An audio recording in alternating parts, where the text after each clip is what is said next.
Hello guys and welcome back. So now in this video we will be adding the package which are required for Android controls. The first package is this one, which is by the name of Standard Assets 2018.4. Okay, this is from Unity Technologies.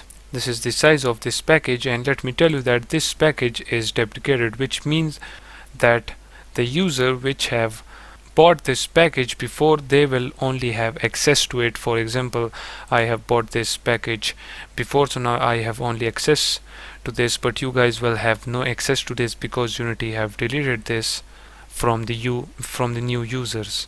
So what I will do is I will provide you this package.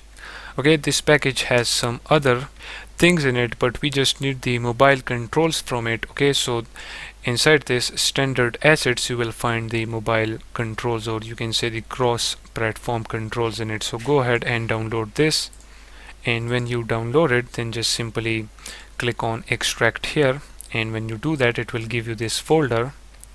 So what we can do with this folder is right here in the assets, let's click on show in explorer, go inside the assets folder, and in here drag and drop this standard assets. And then if you open the standard assets, it has this cross platform inputs and the editor. Click on Unity and wait for it so that it adds all of the things, and as you can see, when it is added, then now you can find the standard assets right here, cross platform. Okay, and at the top you will find this mobile input, and make sure that it is enabled. So now the next package which we will be needing is this one, which is by the name of Simple Input System. This is the developer name. It is a free asset.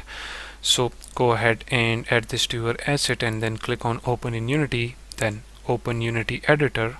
Okay, it will open a package manager and it will show you this asset, so just simply download it. And when you download it, click on this import, then import everything in here, and as you can see, it is imported. Now if we click on this plugin folder, then simple input, in the prefab you can find all of the joysticks and everything. Okay, so now when these two packages is added, now from the next video we will start adding the Android inputs.